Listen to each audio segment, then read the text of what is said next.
Welcome, AP. We're live. We're live. Round two.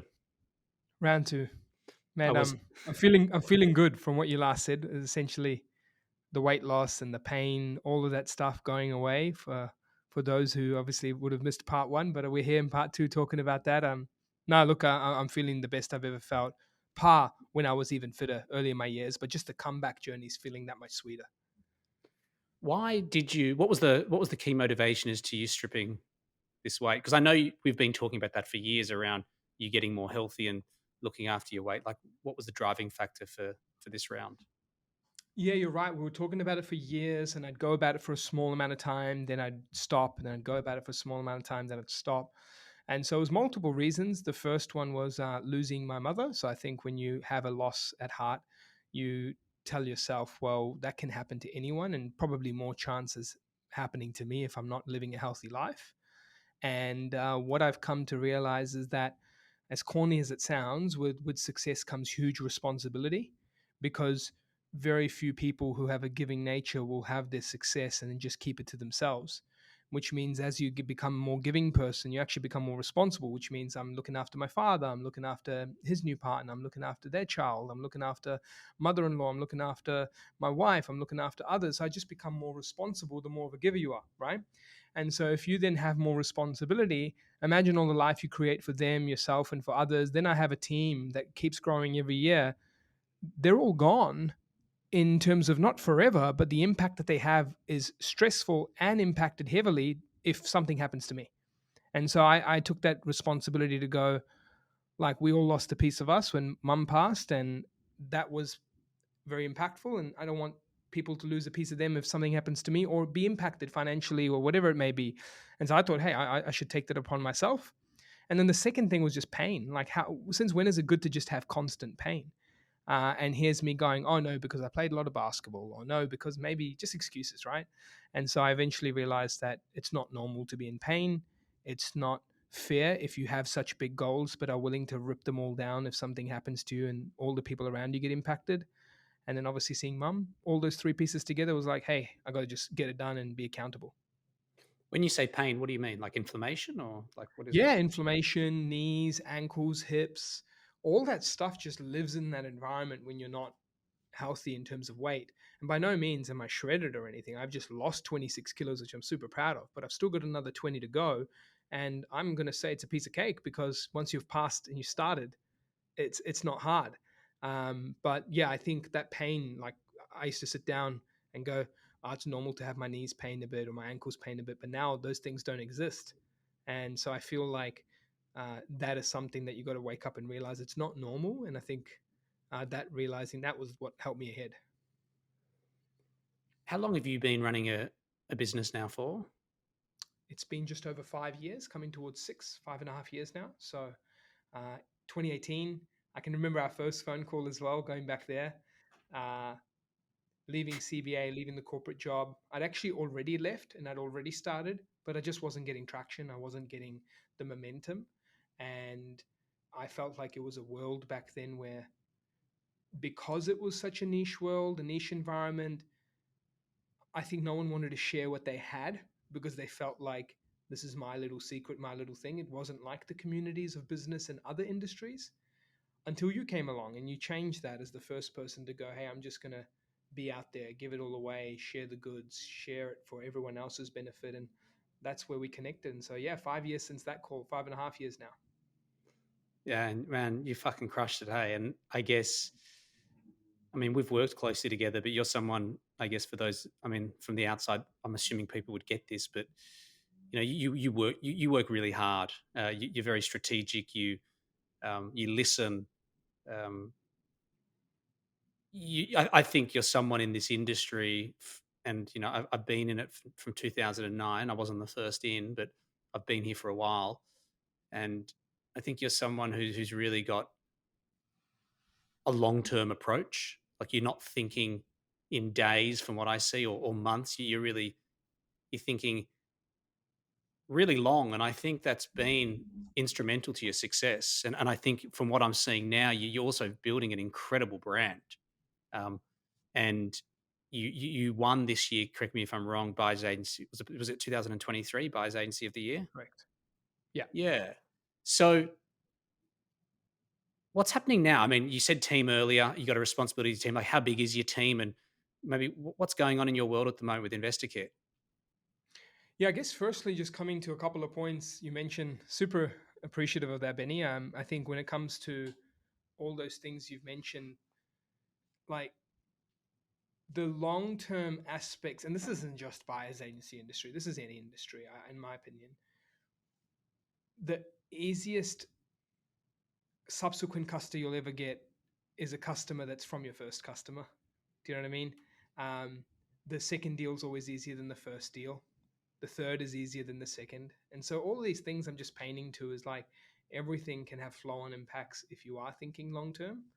A team member, if selected right and given the right energy and training and motivation and goal setting, is going to be more and more valuable as time goes on. Like, you know, they age with like wine. It's not something that things get worse if you set them up as best as you can. So naturally, by that basis, all things team, your own understanding of business, your customers' success, your ability to drive more customers to what you do and share what you do with more people, and like the impact that we create with each customer, creating that with more people just becomes easier if you do focus long term. So that's the first thing. But the second thing is that my lifestyle has never creeped up as my business success has creeped up. So I've never been attached to the success that I've had. I'm attached to the journey I'm on. And Mm, so as a result, it means that I'm never kind of fall into any lifestyle traps, fall into certain things. And it just means that by being not so attached to what I have, I can let go of protective thoughts or thoughts that are constantly in fear. And I can think of long term thinking and be more solution focused. I can listen, I can take certain ideas. So just wanted to share that point for anyone who's like thinking, well, hey, Benny thinks of this of Arjun. Well, why is that? And I just genuinely believe that I feel those two or three reasons are the why behind my ability to think longer term.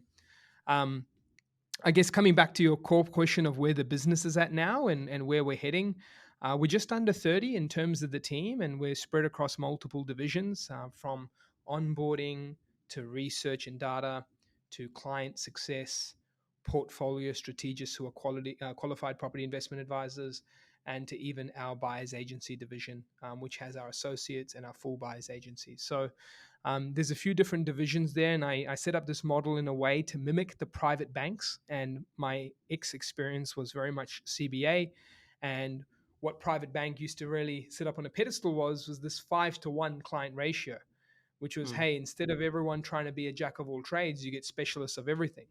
And yeah. so this 5-to-1 in the private bank world was the insurance advisor, the wealth advisor, the everyday banker, the home lending person, then your overall executive for that person. Mm, And so for us, we took the same page from that book and we're like, hey, your onboarding team, your buying team, your acquisitions back end, your research back end, your strategists. And so everyone from a client perspective gets world class in each space rather than getting one person who's jumping on a marketing call 1 minute to then jumping on a sales call to the other to then jumping on a deal, and then 5 agents missed calls have come to their inbox and then they're just stretched. And I'm not saying people can't start there, but when you have a volume of clients and you grow bigger, it's actually to the detriment of the client if you don't get out of that zone, because you need to give them the best experience. And so that's kind of where we are and where we'll continue to grow, is approach each client with a 5-to-1 model. So whether we're one client in for the month or 30 clients or 40 clients in for the month, they all get an Unreal experience that is tailored but also scalable. I love it. I love it. What's your role now within the firm?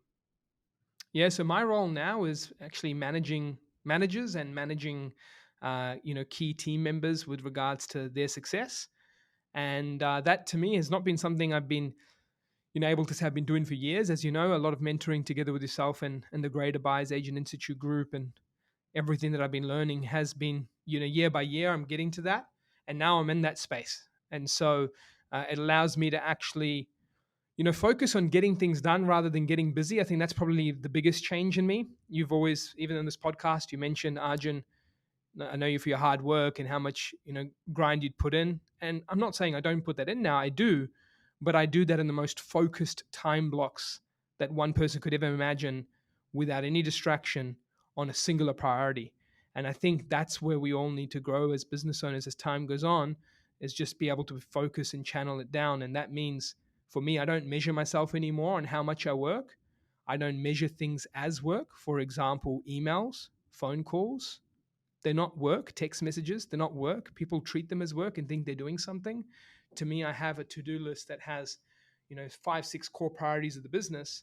I put deep to-do lists that I think will move me forward in each priority, whether it be sales, people, operations, finance, and marketing. And then I'll be able to go, my day is not over unless I've done one minimum, two maximum things on this to-do list. And Mm. sometimes my day finishes at midday and I'm grateful the sun's out. I spend time with family and I get to just hang out with team members, see how they're going, and be very flowy with my day, or call it a day and just sit down and read or go home. And then other days I'll be working till 1 a.m. in the morning because I committed to those two things or one thing being done. And the simplicity of that, Benny, is that I get 365 to 730 things done a year as a result of this one to two things. And that's been where I am now in the business in terms of where I spend some of my time. Obviously, productivity for I think any founder's a challenge, like how to become more productive. I think it's an ongoing practice. Did you find yourself through your career um, that you were becoming unproductive, or were you feeling like you just need to dial in and become more productive? What was the reason for you making these changes? Yeah, this was basically realizing a couple of things. There's three things that came to my mind when I started making these changes. First was my health, and over the recent time, I realized, my customers, just like from a property perspective, my team and my family, things are sweeter the longer they're on earth, right? Like the portfolio that you have is much easier to say you've done well 20 years later than two. And so, from a perspective of that, I took the approach with my own health to go, my customers want me around forever. So then, whenever it's year 3, year 5, year 10, year 15, we'll either celebrate our successes or celebrate even more successes through creating more assets. And so, if they want me around forever, I've got to be having my mind on things that I should be doing and what I shouldn't be doing. And so, that was kind of the delegation pathway that got set up, my energy levels, my time, my routines. I had to become strict on myself if I wanted that success for the business, my team, my clients, my family. So that was my health thing that firstly kicked in. The second thing was actually just realizing where I was going to go down a pathway where time was going to beat me. My whole life, I've been such a hustler that I felt like I would always beat time. Like people would say, oh, we all get the same 24 hours in the day. And I don't subscribe to that. I'd be like, no, I got 25. It was just this thing I used to tell myself because I'm like, I'll just work harder than you would. And so as a result of that, I was like, well, I think it's finally catching up because just when I could beat someone to a text, beat someone to an email, beat someone to the thought of following up with me, I wasn't able to beat them to that. And I realized that that means I finally found my match. Then the third and final piece for me was really just going, uh, I have to stop pretending and stop putting myself on a pedestal like I'm the only person that can do this and that I'm some rocket scientist that has the formulas to everything. Yes, I have formulas to scaling a portfolio. Yes, I have proven formulas to finding markets popping off before they pop off. And I've quoted on the media many times and they've occurred. Hence why we continue to gain more popularity due to the accuracy of that and the impact we leave. But for me to sit here and think that that's all a client needs is not the case. The client needs replicable, high quality buying, replicable, high quality client management. And for me to pretend like I've got the source and only I can do that and no one else can is unfair to the client. So I realized, like, hey, my health being here, time catching up on me, and my ego getting in the way of thinking only I can do it is going to be the detriment of my business and those around me.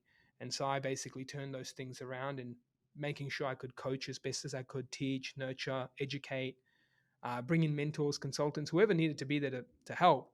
And that kind of got me on this productivity journey just so I could be focused on the bigger picture for my clients, my family, myself.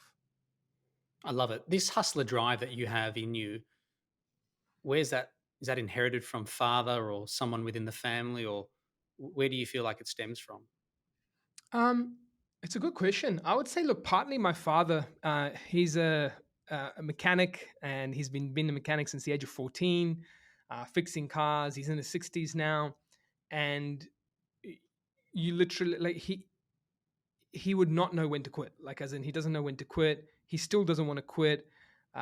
He's had multiple spinal surgeries, neck surgeries, anything you could think of, and the dude will be at work the next day. Like, he just wants to do stuff. And so that work ethic there, but also he never saw work as work. Like, you'd never see him say, I worked really hard. I started early, I finished late. It's just a responsibility he feels he's accepted and chosen. It's him. And so I think like that, seeing that up on the dining table growing up, his hands blistered, cut up, with black marks all over it from the car and everything like that. I think you appreciate that. I even had little photos of me, him showing me in a little overall when I was like 5 or 6 years old, and him being with him in the mechanic space. So I think that rubbed off for me for sure. The second thing is that I think there's moments in people's careers, education that happen from school, and even love life, careers, and education, where you put an effort and you don't get lucky, or something doesn't work out in your favor. And I think that's a defining point.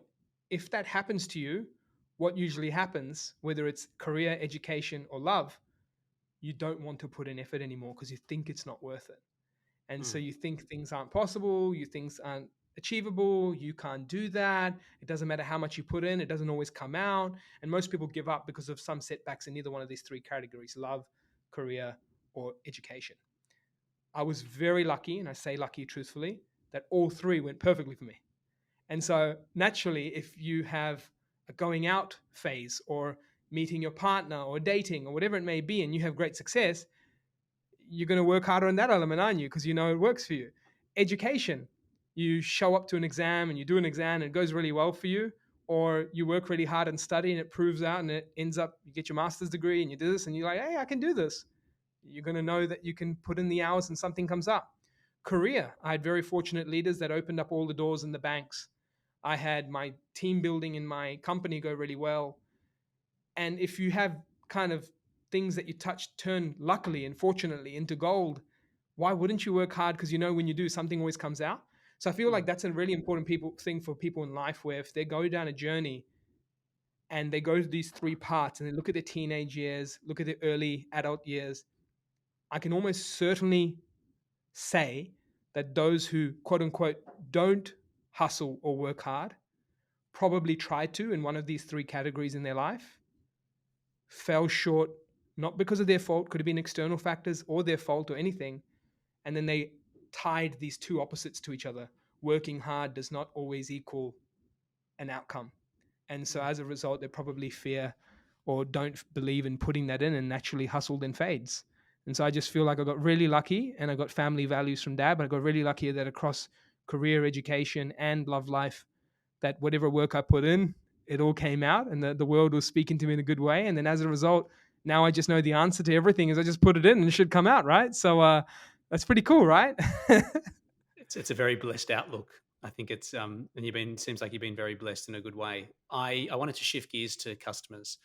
I mean, I know again through working with you, you're very customer focused. Like you care a lot about customers. I'm not sure if that also comes maybe from CBA days and working in that environment, or where that comes from. We can maybe talk about that. But I wanted to ask a question.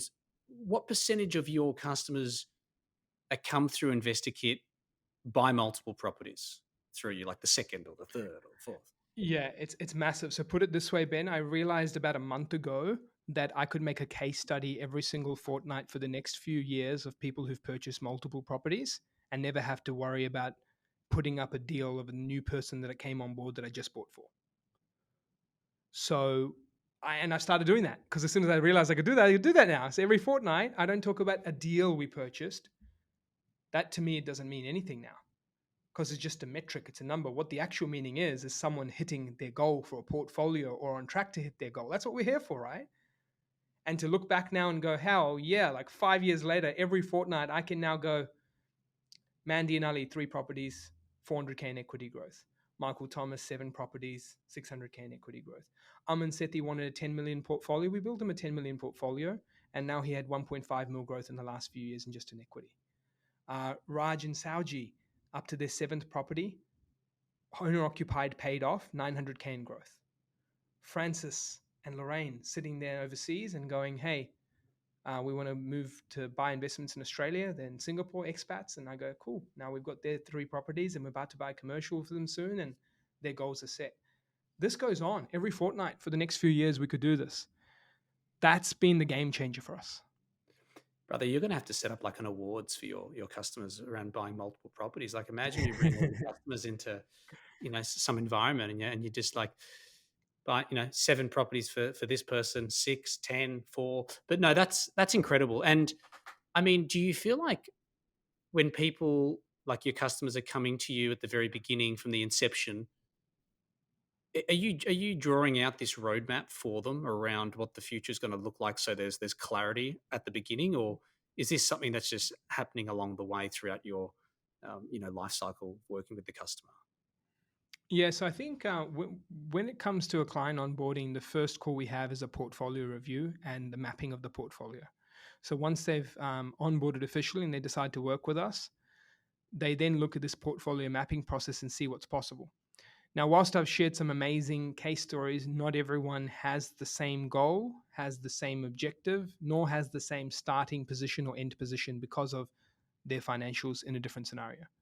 But what we do want to achieve is an outcome where they want to get to, reverse engineered in a session that tells them the properties that they need to get, when they need to get them, and what expectations for growth they should have. And then from there, it's methodological output. And so once we find that our customers are in a phase of a plan, they then end up realizing, well, what do I have to worry about? 23, I do my purchase. 2024, plan doesn't say I need to purchase. You're not going to hear from InvestorKit trying to push us into a purchase in 2024. So InvestorKit's not going to be in 2024 going, hey, go purchase now if the plan doesn't say so. 25 comes around, the plan says so. Let's get one. So it's this trust built around a mutual plan to get people there. So for even those who see someone else get 6 or 7 and they're on 2 or 3, they're not trying to get 6 or 7 if their plan hits them at 4 to their goal. So from there, it's just really tailoring on that portfolio plan. For the people who come to you that, let's say, maybe have 1 property, or let's say they've got none, right? Like very early stage.